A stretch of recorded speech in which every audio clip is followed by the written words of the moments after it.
¿Recuerdas de la película El Contador? Esa película protagonizada por Ben Affleck que se estrenó hace casi 10 años. Pues hace solamente unas semanas se estrenó su secuela, El Contador 2, y el cual déjame decirte que tiene un cambio de tono bastante grande. Esto puede agradarle a muchos, puede disgustarle a otros, pero en este video vamos a hablar un poco sobre cómo ha sido el cambio de tono y si mejoró, ayudó a la película, a la trama, a la narrativa o simplemente se quedó en nada.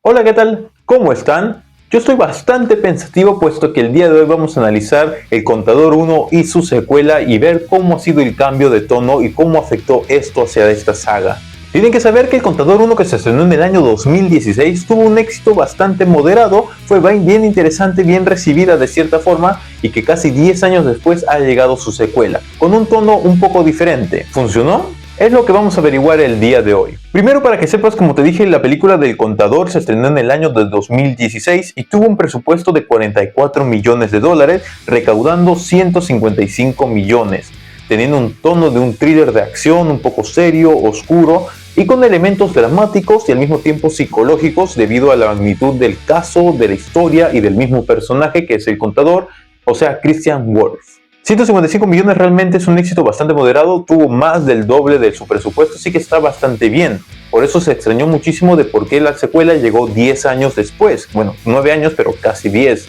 Y es que la película del Contador 2 se estrenó este año 2025 en abril y tuvo un presupuesto casi del doble del anterior, de $80 millones, y al día de hoy ha recaudado poco más de 70 millones. Esta secuela tiene un tono un poco más ligero, con toques de humor, pero manteniendo la acción. Sin embargo, como te digo, todavía no llega siquiera a igualar lo que viene a ser su presupuesto en este caso. Pero ¿por qué El Contador del 2016 fue bastante interesante? Y es que nos presenta un mundo criminal, pero con un personaje con temas psicológicos. En este caso, el protagonista Christian Wolff, interpretado por Ben Affleck, tiene autismo, lo cual es una premisa bastante interesante y nos plantea una historia también bastante interesante en ese sentido a nivel tanto detectivesco como criminal, pero todo dentro del mundo y los ojos del personaje de Christian Wolff, dentro del mundo del autismo, de cómo nos puede ir, cómo esta persona puede ser bastante inteligente, cómo esta persona al mismo tiempo tiene ciertos problemas también, todo desde una perspectiva bastante seria y sombría. Ahora, ¿cuál es el cambio más notorio con la secuela El Contador 2? Esta película tiene más dinamismo, un poco más de humor, pero creo que es principalmente por el personaje de Jon Bernthal, que interpreta a Braxton, que es el hermano de Christian Wolff. En la primera película, Jon Bernthal no actúa mucho, tiene un papel un poco más pequeño, pero en esta realmente participa en casi toda la película y va de la mano junto a Ben Affleck, lo cual agrega un tipo de película de hermanos, de acción por así decirlo, pero que puede llegar a ser un poco genérica. Este cambio de dinamismo y un poco de comedia mezclando toda la acción puede ser muy bueno, ya que puede atraer a mucha más gente, amplia su mercado de cierta forma, pero al mismo tiempo puede ser contraproducente porque la primera película nos dio un tono mucho más sombrío, mucho más específico y enfocado en el personaje autista, en este caso, que es el personaje de Christian Wolff. Y claro, venía todo su misterio para conocer quién era este contador, de dónde había adquirido sus habilidades, cómo es que se volvió contador y toda la historia que lo envolvía, algo que no tenemos realmente en la secuela. Y en la secuela es un caso aparte, donde tenemos como principales investigadores otra vez a Christian Wolff y a su hermano esta vez trabajando de la mano. Pero espérate, porque si has llegado a esta parte del video, no te olvides obviamente de suscribirte a este canal para que podamos seguir hablando de todo el cine y el entretenimiento. ¿Has visto El Contador 1? ¿Has visto El Contador 2?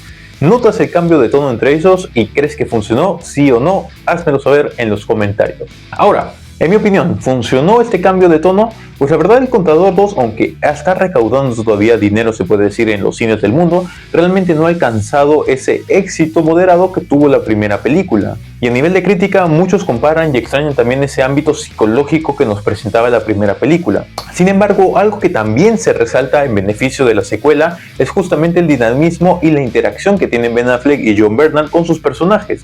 Es algo que yo también noto en la secuela de la película y que se ve muy bien realmente el dinamismo que tienen, creo que se ve reflejado tanto en pantalla como en las muchas entrevistas que han estado dando a lo largo de toda la promoción de esta película. Y ese es un mundo muy a favor realmente. Creo que Jon Bernthal y Ben Affleck lo hacen bastante bien realmente en su actuación, en su química que tienen dentro de la película, pero eso deja justamente mucho de lado el tema psicológico que nos presentaba en la primera, por lo que la secuela realmente viene a ser de cierta forma un poco más superficial, siendo un poco más una película de acción genérica entre dos hermanos y perdiendo mucho de la profundidad que tenían los personajes en la primera, sobre todo con el personaje de Christian Wolff, que, como les digo, tenía todo un misticismo, un misterio de cómo operaba, cómo pensaba, que son cosas que con sus habilidades matemáticas supercalculadoras realmente no son muy bien aprovechadas en la segunda película, y en la primera era algo muy decisivo y que estaba constantemente pasando en cada escena. Entonces realmente creo que la secuela del Contador 2 puede ofrecer una experiencia más divertida, más dinámica, con mucha acción,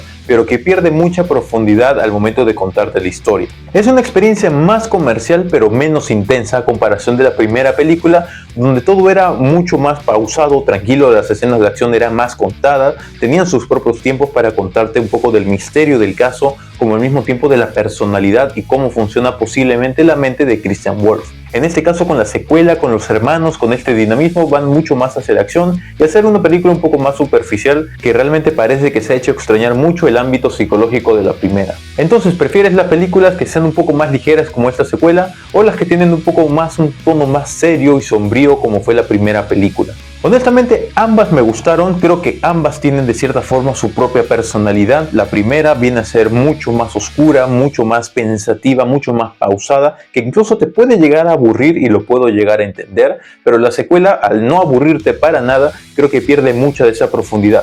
Y si es que hacen una tercera película, que espero que no pase de aquí a 10 años nuevamente, puedan mezclar estos dos elementos muy bien y puedan llegar a un punto medio, que creo que sería lo perfecto.